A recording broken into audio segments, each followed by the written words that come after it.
يا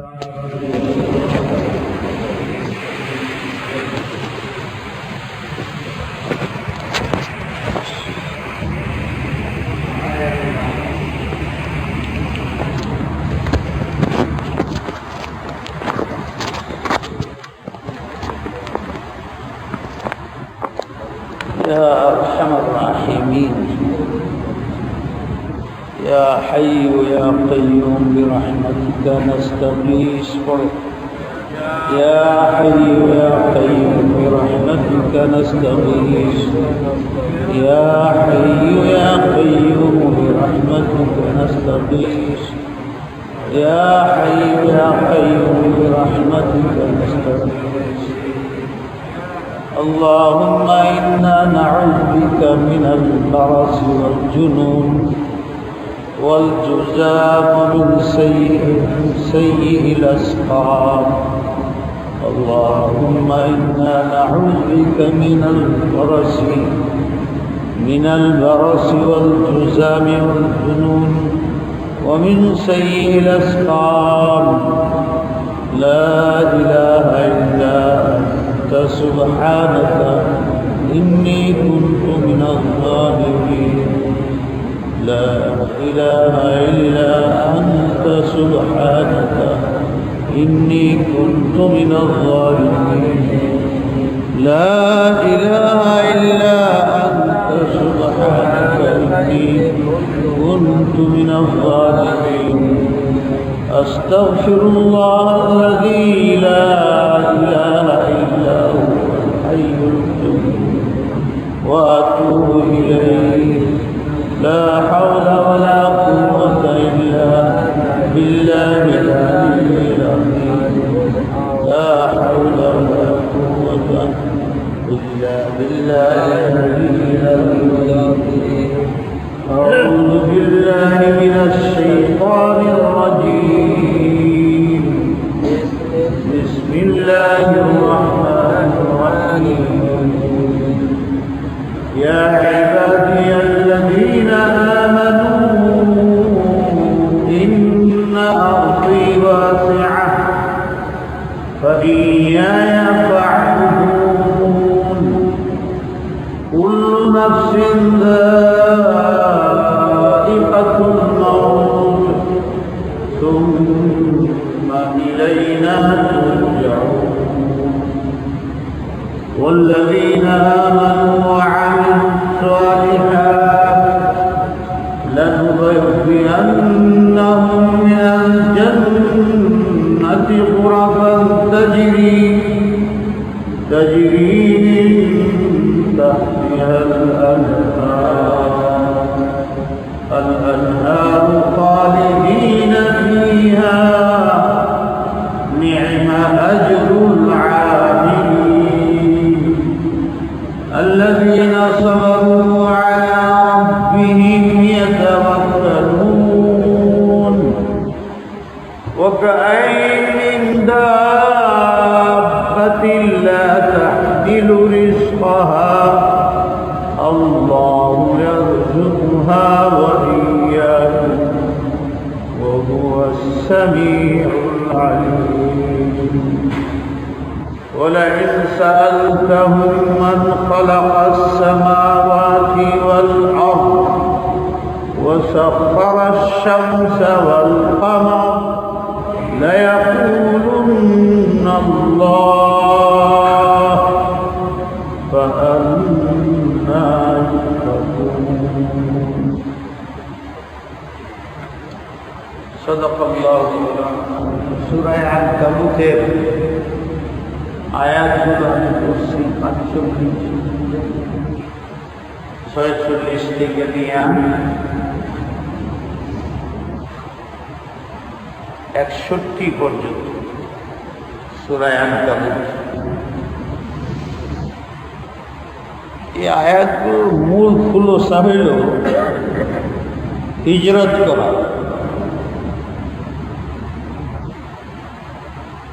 যদি ঈমান আমল সংরক্ষণ করা অসম্ভব হয়ে যায়, ইমানের উপরে থাকা সম্ভব নয়। ইমান আমলের উপরে দৃঢ় থাকা সম্ভব নয়। সেটা যে কারণেই হোক,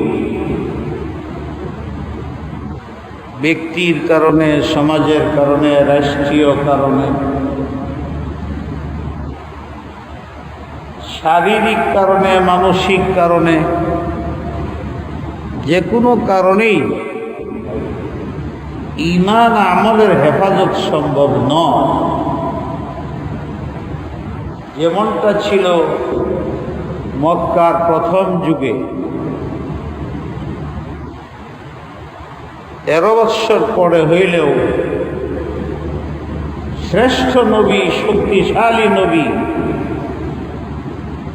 আল্লাহর শক্তিতে বলিয়ান, কিন্তু ওই শক্তির উপরে নির্ভরশীল দুনিয়াতে হন নাই।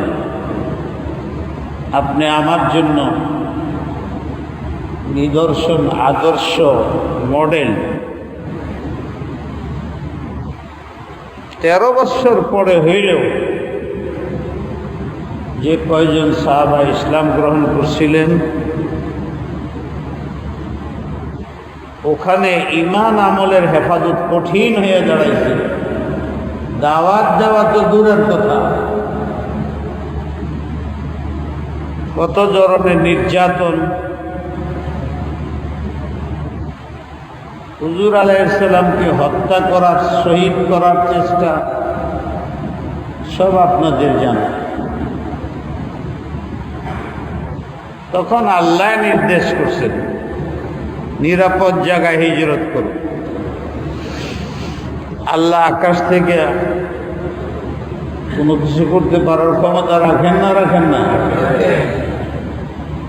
সাহায্যের সবচেয়ে উপযুক্ত আল্লাহ রসুল ছাড়া আর কে?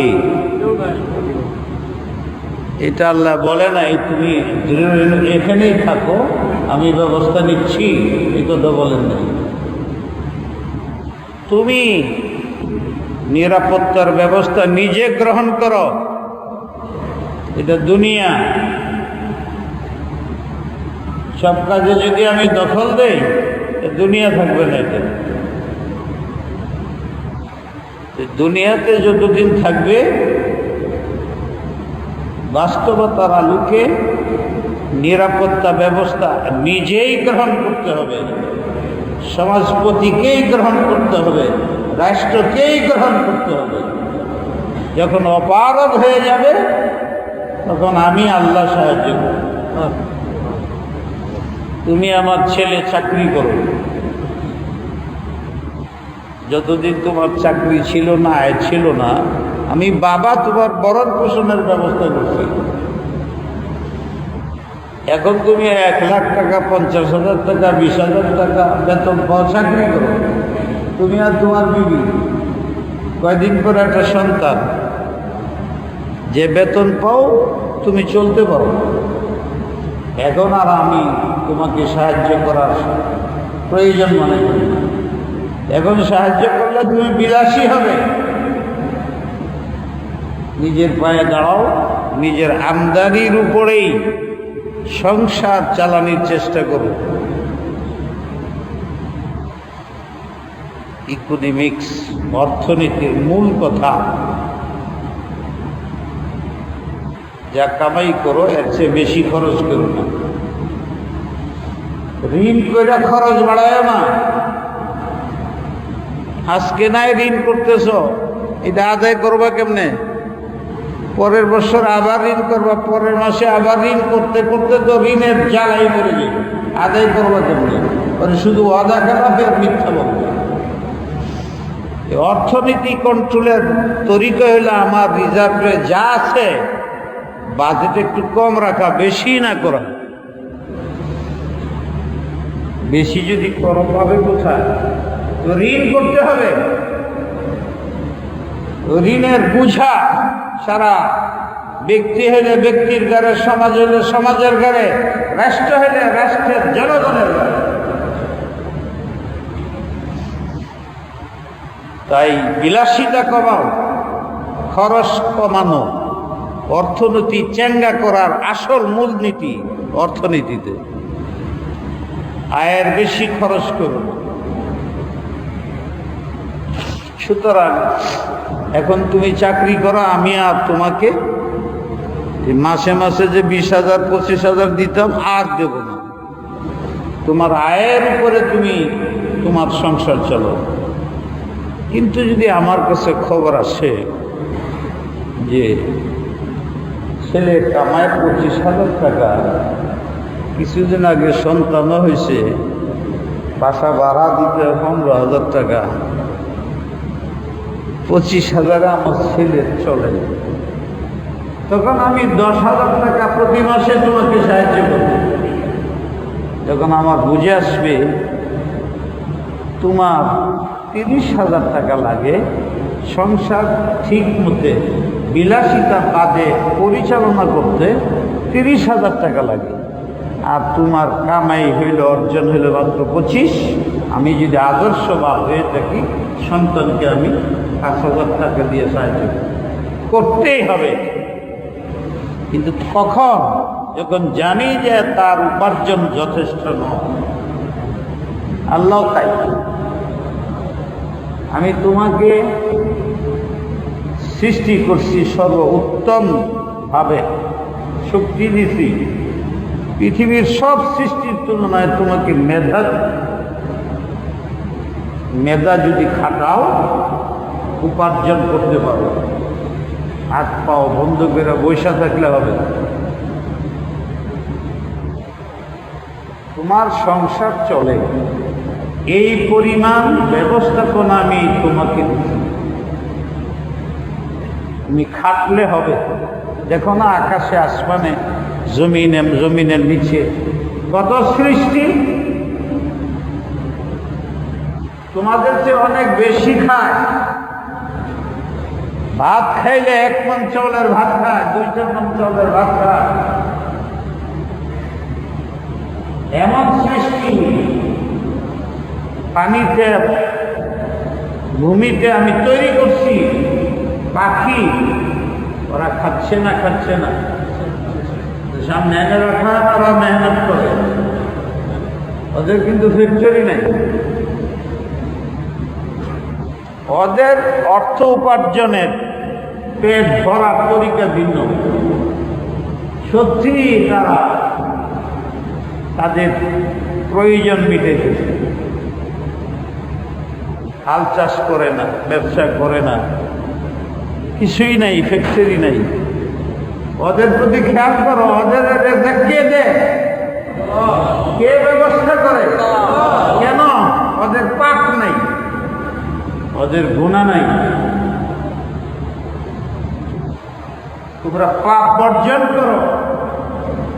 তোমাদের রেজেকের ব্যবস্থা যদি আমি পাখিকে, যে আমার পাখি জানোয়ার পশু তাদের খাওয়ার যদি আমি ব্যবস্থা করতে পারি, তোমরা তো আমার মাহবুব, আমার বান্দা, তোমাদের জন্য এই দুনিয়া, তোমার জন্য আমি আল্লাহ, তোমার জন্যই তোমরাই আমার বান্দা। পাখিরে আমি খাওয়াবো, তোমাদের না খাবার রাখবো? তুমি অলস ছিল না, তুমি নাফরমানি করো না। তুমি তোমার সর্বশক্তি, মেধা শক্তি, শারীরিক শক্তি সব প্রয়োগ করার পরও যদি তোমার রেজেকের ব্যবস্থা না হয়, তোমার শান্তির নিরাপত্তার ব্যবস্থা না হয়, আমি দেখব, বুঝবো, তখন আমি পিতার চাইতে অনেক দয়া নিয়ে আমি তোমাকে সাহায্য করব। এরপরেও তোমাকে বলছি, দুনিয়ার জীবনে তোমাকে উসিলা গ্রহণ করতে হবে। রাস্তা দিয়ে হাঁটার সময় চোখে দেখার জন্য সূর্যের উসিলা নেও, রাত্রে চলার জন্য চাঁদের উসিলা নেও, শরীর সুস্থ থাকার জন্য খাওয়ার উসিলা নেও, ওয়াজ শোনার জন্য কানকে মাধ্যম করো, কথা বলার জন্য জবানকে মাধ্যম বানাও, শক্তি সামর্থ্য অনুযায়ী দুনিয়ার জীবনে তোমাকে মাধ্যম গ্রহণ করতে হবে। কিছু কিছু ঘটনা আছে মাধ্যম ছাড়াই তারা তাদের জীবনে সফল, এটা ব্যতিক্রম। বিসমিল্লাহ বলে পানির উপর দিয়ে চলে গেছে, এটা ব্যতিক্রম। পানির উপর দিয়ে যাইতে হলে নৌকা লাগবে, স্টিমার লাগবে, এটাই স্বাভাবিক। কেউ চলে গেছে, বিশেষ ব্যাপার, এটা দলিল প্রমাণ হিসেবে পেশ করতে পারবো না। একজন আকাশে উড়ান দিয়ে চলে গেছে, আর মানুষ হয়ে স্বপ্নেও আমরা উঠতে থাকি, এটা ব্যতিক্রম। এটা সাধারণ ব্যবস্থার জন্য যুক্তি হইতে পারে। আমি বিপদে পড়ছি, নদীতে একটা পড়ছি, শত্রু আমাকে মাইরে ফেলাবে এমন অবস্থা, বিসমিল্লাহ কে বেরিয়ে গেছে, ওটা বিপদের কারণ। আমার কোনো সরু সামান ছিল না, আল্লাহ তার বান্দাকে সাহায্য করে দিয়েছে। আমার সে বড় এই সুযোগ পায় না, তার বিপদ আসে নাই, সে পানির উপর দিয়ে যায় নাই। এতে আপনি সিদ্ধান্ত নিতে পারবেন না যিনি পানির উপর দিয়ে গেছে ইনি বুজুর্গ বেশি, আর ইনি পানির উপর দিয়ে যাইতে পারেন নাই তো উনি বুজুর্গ নয়, এই সিদ্ধান্ত করতে পারবেন।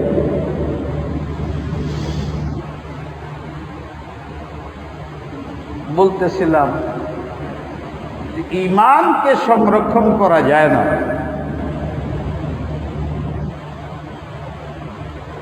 আমলকে হেফাজত করা সম্ভব হয় না। আল্লাহ রসুলকেও আদেশ করা হয়েছে হিজরত করার জন্য। অনেকে এখানে ভুল বুঝে, নির্যাতনের কারণে রসুলে পাক সাল্লাল্লাহু আলাইহি ওয়াসাল্লাম সাহাবাদেরকে নিয়ে মক্কা থেকে হিজরত করে মদিনায় গেছেন। কষ্টের কারণে, নির্যাতনের কারণে, এই ধারণা সঠিক নয়। ভয়ের কারণে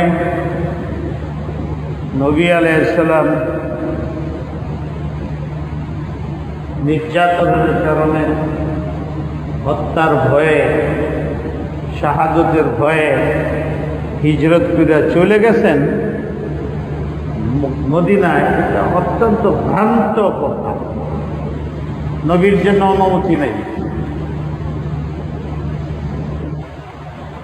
ইউনূস আলাইহিস সালাম ইজতিহাদ করে গেছিলেন না? গেছিলেন না? আটটা পড়ছিলেন কোথায়? মাছের পেটে। ওরা আবার ঘুরে গেড়ে আইছে। নবীকে তার জায়গার স্থান ছাড়তে হলে আল্লাহ নির্দেশ লাগে। উনি বিবেচনা করছিলেন যে 3 দিন আমল না করলে আযাব আসার সিদ্ধান্ত চূড়ান্ত, তাহলে আর আমার এটা থেকে গেলাম কি, এইটুক ব্যাপার ছিল। আল্লাহ বলেন আমি তো বলি নাই তোমার সঙ্গে চলে যেতে, আর সময় আসতে আমি চলে যেতে বলতাম। তুমি নিজের গবেষণায় যে কালকে আযাব আসতেছে, 3 দিন পরে আযাব আসতেছে, চলে গেলে কেন? তোমার তো এই জাতির ইসলামের জন্য করেছে, তুমি চলে গেলে যাও পানি তোলে। অনেকেই ধরে কয় হযরত ইউনূসের গুনাহ হয়েছে, ইজতিহাদ করে, গবেষণা করে, বিবেচনা করে। গবেষণায় ভুল হইলেও সত্য, সবাই এটা বাদ দিবে, সত্য হইলেও সত্য। আবার কেউ বলে যে হযরত মূসা আলাইহিস সালাম চলে গেলেন। আরে ওখানে তো মূসা বলছেনই ওই ঈমান আনো, তাহলে আমার জাতি বনি ইসরাঈলের দলে চলে যায়। আল্লাহ পাঠাইছেন তাদের নিয়ে চলে যাবে। আল্লাহর নির্দেশে উনি গেছেন, উনি ভাগেন নাই ফেরাউনের সামনের থেকে। কোরআন ভালো করে পড়ে দেখো, ওখানে আছে।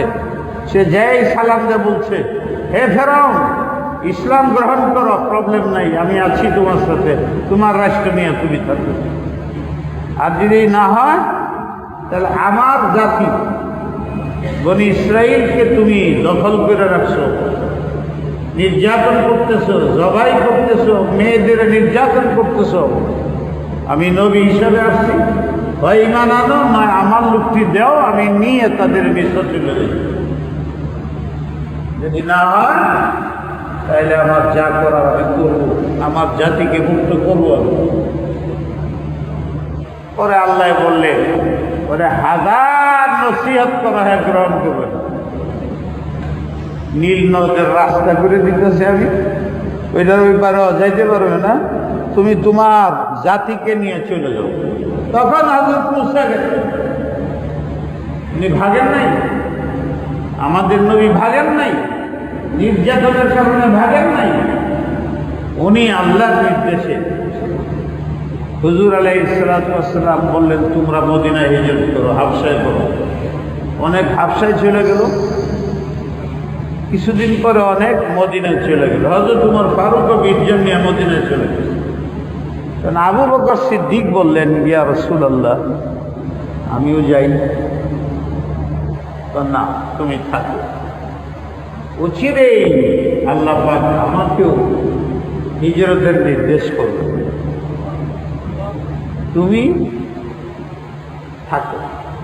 আবু বকর সিদ্দিক বললেন, আসু বেটা ইয়া রাসূলুল্লাহ, আল্লাহ কি আপনার সাথে আমাকে যাওয়া কবুল করছেন? আল্লাহু আকবার।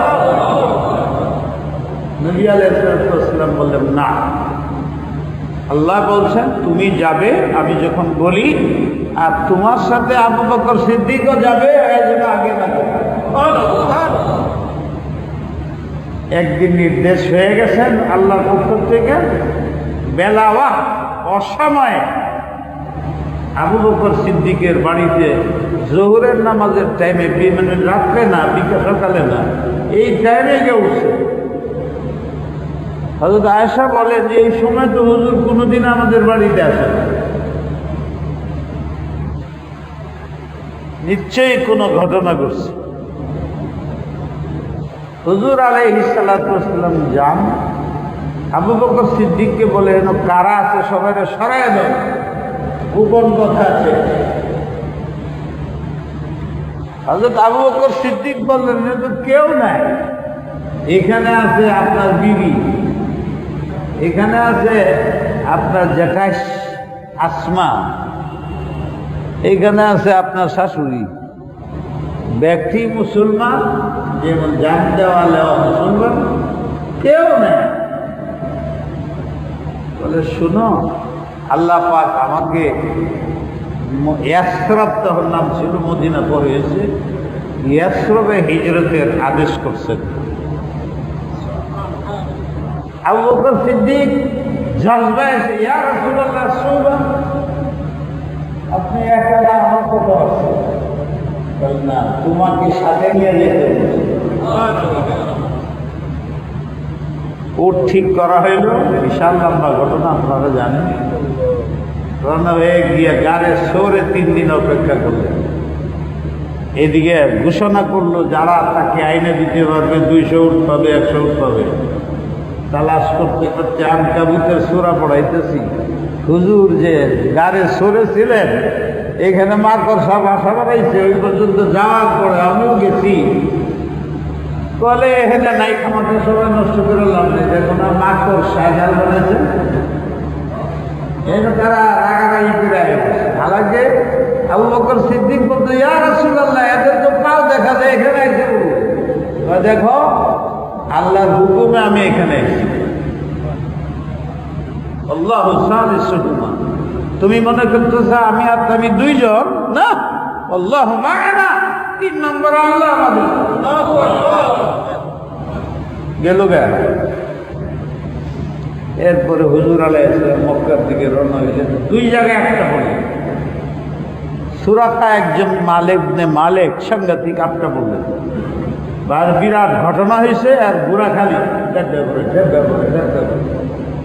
পরে সুরাকা বলছে যে, আমি তোমাদের খবরও দেব না, ধরবও না, টাকার আমার দরকার নাই, দাঁড়াও, তোমার সাথে 2টা কথা বলি। কি? তোমার খাওয়া দাওয়ার দরকার থাকলে দিই না, তুমি একটা লেখা দাও, কোনদিন যদি আমি তোমাদের কাছে বিপদে পড়ি, তখন আমাকে ক্ষমার দৃষ্টিতে দেখবে। তার মানে তার আইডিয়া হয়ে গেছে মক্কার বিজয় হবে। ওই দিন আমার উপরে বিপদ আসবে, নবী আলাইহিস সালামের থেকে অগ্রিম নিরাপত্তা লেটার লিখে দিয়ে ঠিকই যখন মক্কার বিজয় হইল তার ধরল, মুসলমান হয়ে গেছে। আরেকটা রাস্তার মধ্যে ঘেরাওয়া করলো। আশ্চর্য আল্লাহর নিজাম, আল্লাহই জানে। নবী আলাইহিস সালামরে চিনল না, আবু বকর সিদ্দিকরে চিনল। আবু বকর সিদ্দিকরে জিগাইল, তোমার সাথে ইনিকে এত সুন্দর দেখা যাচ্ছে, মরুভূমির দেশ, রাস্তাঘাট চিনা বড় মুশকিল। আমরা যে ঢাকায় চলি এনে তো রাস্তা বিলে ট্রাফিকে দেখা যায়, তো ওখানেও মনে করেন ট্রাফিক ব্যবস্থা ছিল। মরুভূমিতে ডাইনে যাবে বামে যাবে এগুলো জিগানোর জন্য না ব্যবস্থাপনা ছিল। তো জিগাইলো যে ইনি কে তোমার সাথে মদিনায় যাইতেছে? কোথায় যাইতেছে? রাজুলুন ইয়াহদিনি সাবিল, আমি যাইতেছি তো রাস্তা চিনি না, উনি ট্রাফিকের কাজ করেন, আমার রাস্তা দেখা। আফসোস, একদলে বলে আবু বকর মিথ্যা বলছে না, আবু বকর বলছে সে আমাকে রাস্তা দেখায়। ওনার নিয়ত হলো আল্লাহর দিকে রাস্তা দেখায়। আর তুমি বুঝো নাই তো কত কিছুই তো বুঝো না। জীবন রক্ষা করার জন্য যেখানে এদিক সেদিক বলার অনুমতি আছে, এখানে উনি মিথ্যা তো বলেন না, উনি বলছেন যে উনি আমার পথ দেখায়। তুমি বলছো রাস্তা জমিনের পথ, আবু বকর নিয়ত রাখছে আল্লাহর পথ। তিনি মিথ্যা বলছেন? আমি বললাম যে শেষ পর্যন্ত উনি মদিনায় চলে গেলেন। রাস্তায় খুব টানছেন দেশপ্রেম।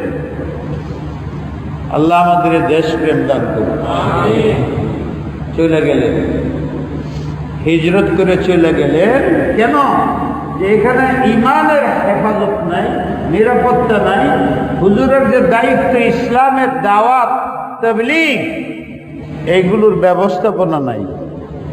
আর ওখানে যাওয়ার সাথে সাথে ওখানে কোনো লিডার হুজুরের সামনে দাঁড়াইতে পারেনি। মদিনার ইহুদি সহ সব নবী আলাইহিস সালামকে সর্দার লিডার যা কয় আমাদের ভাষায় মাইনা নিচ্ছে। ফলে উনি ওখানে একটা রাষ্ট্র তৈরি করছেন, ন্যাশনাল, ইন্টারন্যাশনাল না। মদিনা তাদের ভিতরে ওয়াদাবদ্ধ হইল, এটারই তারা মদিনার সনদ কয়। আমরা মুসলমানরা ইতিহাস চর্চা করি না, বুঝি না। কেউ কেউ বলে ওঠে মদিনার সনদে দেশ চলবে, পাকিস্তান বলছে মদিনার সনদে দেশ চলবে, আমরা খুশিতে মানব। ন্যাশনাল রাষ্ট্র ছিল তখন, আইন টাইন ছিল না, ইন্টারন্যাশনাল আইন ছিল না।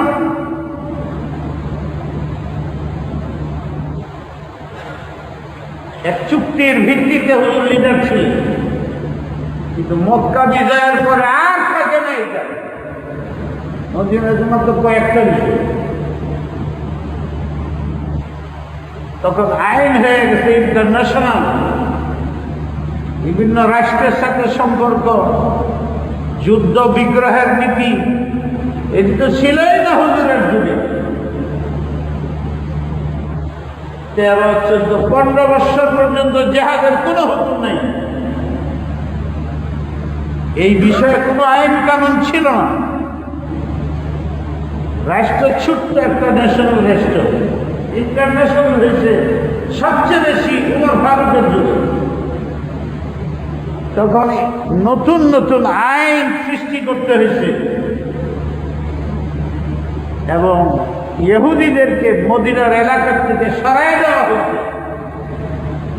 মদিনার সনদের মধ্যে ইহুদিদেরকে নিয়ে কাজ করার কথা আছে, উমর ফারুকের যুগ পর্যন্ত ছিল। ওরা সমস্ত খয়বর থেকে সমস্ত ইহুদিদেরকে জ্বালাতন করে দেবে। কোথায় মদিনার সামনে?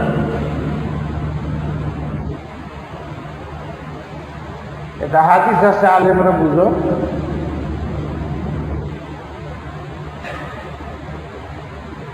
আলাইকুম বিসুন্নতি ওয়া সুন্নাতিল খুলাফায়ে রাশিদিন আল মাহদিয়িন। আলেমরা তো বুঝবা, গ্রামারে কয়, ওয়াওয়ে মুগায়রাত বুঝা, ভিন্নতা বুঝা।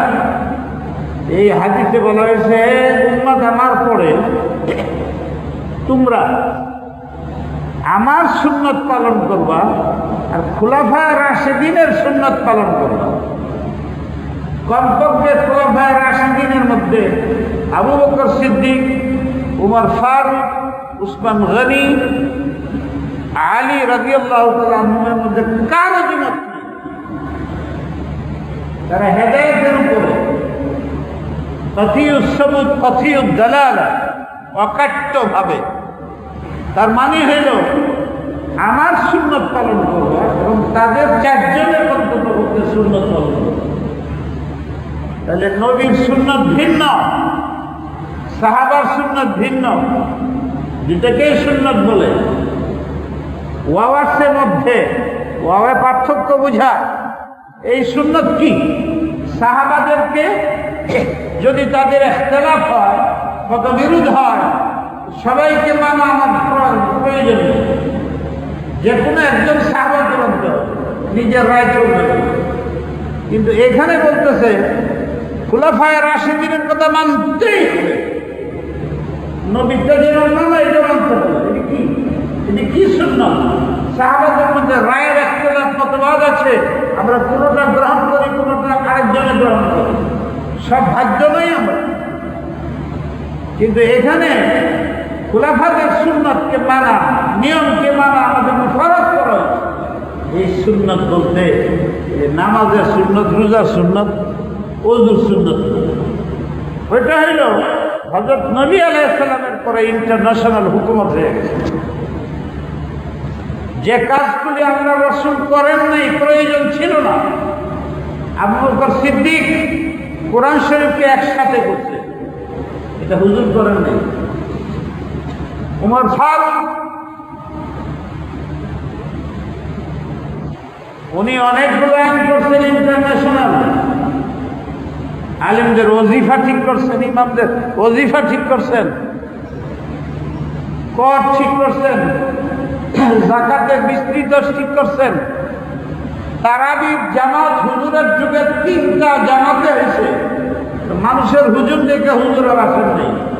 উমর ফারুকের যুগে 20 রাকাত তারাবি বাধ্যতামূলক মানে সুন্নত করে একসাথে পড়ে, এটা হুজুর করেন। সব সাহাবা একমত হয়ে করছে। হযরতে উসমান গনি, এই যে নামাজের মধ্যে 2 আযান হয় না, প্রথমে 1 আযান ছিল, মানুষ কম। ওনার যুগে দেখলেন যে 1 আযানে শুনে না, আযান দিলে মানুষ আসে না। পাহাড়ের উপরে, ছোট একটা পাহাড়ের উপরে একটা আযান দেওয়া হয়েছে, যেটা আমরা এই যে এখন দেখি। আরেকটা আযান এখানে যে নামাজ শুরু হয়ে যায়, দেরি করা যায় না, আযান দেই নামাজ শুরু করে, যারা উপস্থিত থাকে ঠিক আছে। কিন্তু এত লোকের মধ্যে লোক বেড়ে গেলে হযরত উসমান একটা আযান বাড়ায় দিলেন। সব সাহাবা একমত হয়ে, এটা উনি করছেন। হুজুরের যুগেও ছিল না, আবু বকর সিদ্দিকের যুগেও না, উমর ফারুকের যুগেও না। উসমান গনি করছেন, এটা ওনার সুন্নাত, উনি বানাইছেন আইন। এই যে আলীর যুগে আপনারা জানেন মুআবিয়া সাহেবের সাথে যুদ্ধ হয়েছে। একদল আসছে ওনার কাছে যুদ্ধের গনিমত চাই। যুদ্ধ হইলে পরাজিত হইলে মাল পাওয়া যায় না, গনিমত চাই। হযরত আলী রাদিয়াল্লাহু তাআলা বললেন, সবাই একসাথে করো। একজন একজন কেন, সব জমা হয়েছে।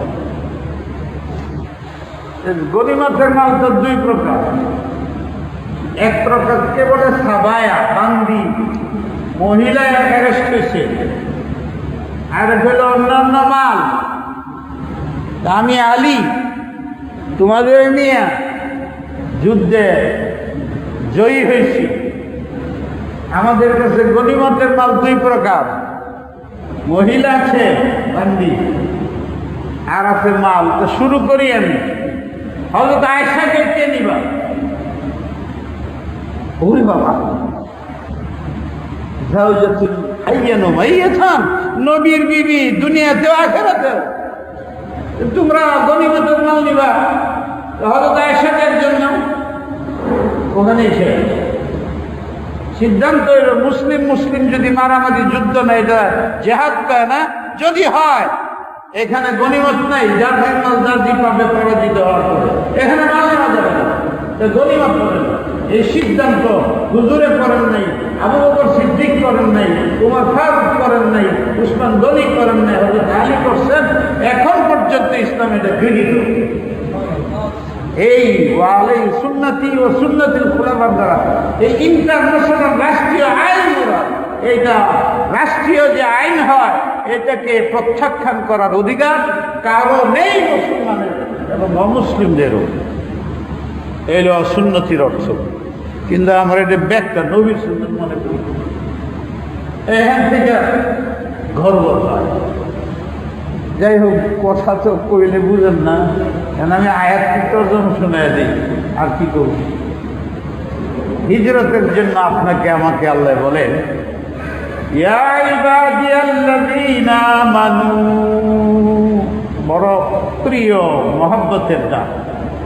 হে আমার প্রতি ঈমান গ্রহণকারী প্রাণ প্রিয় বান্দারা, প্রাণ প্রিয় বান্দারা, হে ঈমানদারগণ বলেই তো যথেষ্ট।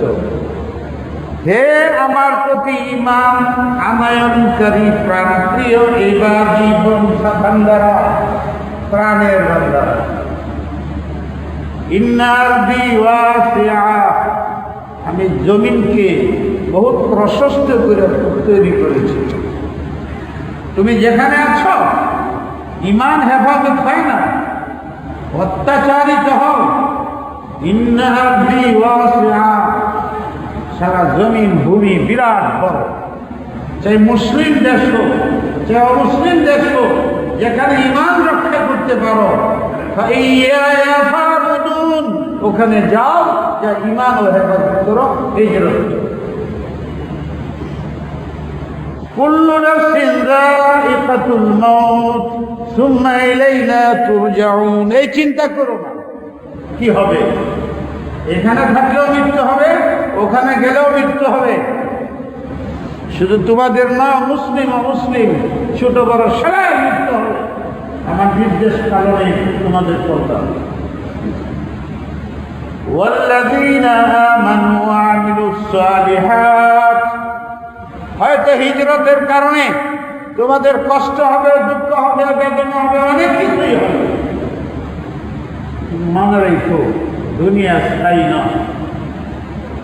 যেটা বলে আর যুক্তি দেওয়ার প্রয়োজন নেই। লানুবাব্বিয়ান্নাহুম মিনাল জান্নাতি গুরাফা, একদিন স্থায়ী জগতে যাবে। দুনিয়াতে একটু ধৈর্য সহ্য করো, ওখানে তোমাদের জন্য বড় বড় প্রাসাদ বানানো হবে। তাজরি মিন তাহতিহাল আনহার, প্রসাদ পাবে শান্তি। তোমরা পছন্দ করো, লেকের পারে ঝর্ণা তৈরি করে দেওয়া হবে। খালিদিনা ফিহা, দুনিয়ার বিলাসিতা শান্তি অস্থায়ী, ওখানে তোমরা স্থায়ীভাবে থাকবে। নি'মা আজরুল আমিলিন, যারা ঈমান আনার পরে আমল করে সুন্নাত মুতাবিক, বাড়ি সৌভাগ্যশীল তারা। সুতরাং তোমরাও ওই গোষ্ঠীর মধ্যে ওই দলবদ্ধ হও।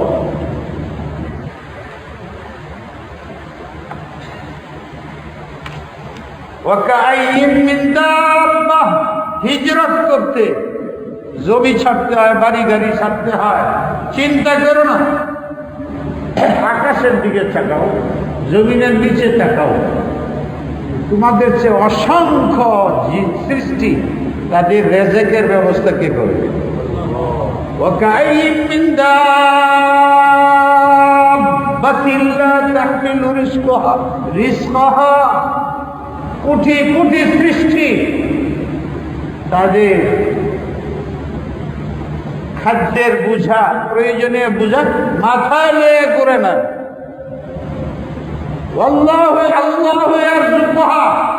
জমিনে পানিতে যত সৃষ্টি কোটি কোটি, ওদের রেজেকের ব্যবস্থা যে আল্লাহ করে,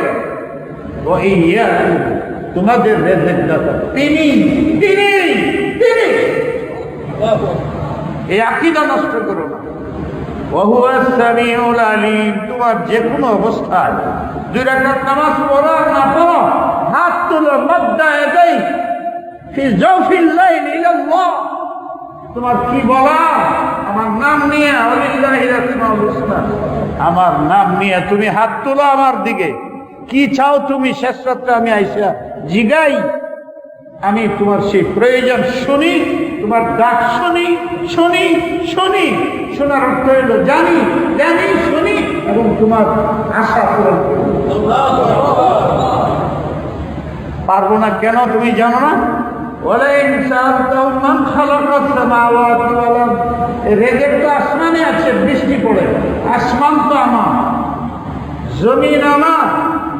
আমার শক্তি জানো না? সূর্যকে কিভাবে নিয়ন্ত্রণ করে রেখেছি, চন্দ্রকে কিভাবে নিয়ন্ত্রণ করেছি। পৃথিবীর তোমাদের ছাড়া যে কেউকে জিগাও, আল্লাহ কে, আল্লাহ কে আসমান জমিন সৃষ্টি করছে, কে উৎপাদন করে, কে রেজেকের ব্যবস্থা করে, কে তোমার পেটের মধ্যে রেজেক হজম করে, কে করে? সব বলবে আল্লাহ। ভাগো কোথায়, কোথায় ভাবতেছ? কেউ তোমাকে শান্তি দিতে পারবে না, কেউ তোমাকে নসরত করতে পারবে না, কেউ তোমার প্রয়োজন মিটাইতে পারবে না। পারবে শুধু কে? আল্লাহ। আল্লাহ আল্লাহ ছাড়া আমাদের কোনো পথ নাই। চাই আপনি ব্যক্তি হন, সমাজ হন, রাষ্ট্রের অধিনায়ক হন, যাই হন, এই আয়াতগুলো পড়েন, গবেষণা করেন। আজকে দম্ভত্ব আমাদের, কালকে কিন্তু এই দম্ভ থাকবে না। মাটির নিচে যেতে হবে। মৃত্যুকে স্মরণ করে জুলুম থেকে দূরে থাকেন, ইনসাফের উপরে আমল করেন। আল্লাহ আমাদের সকলকে আমলের তৌফিক দান করুন। আল্লাহুম্মা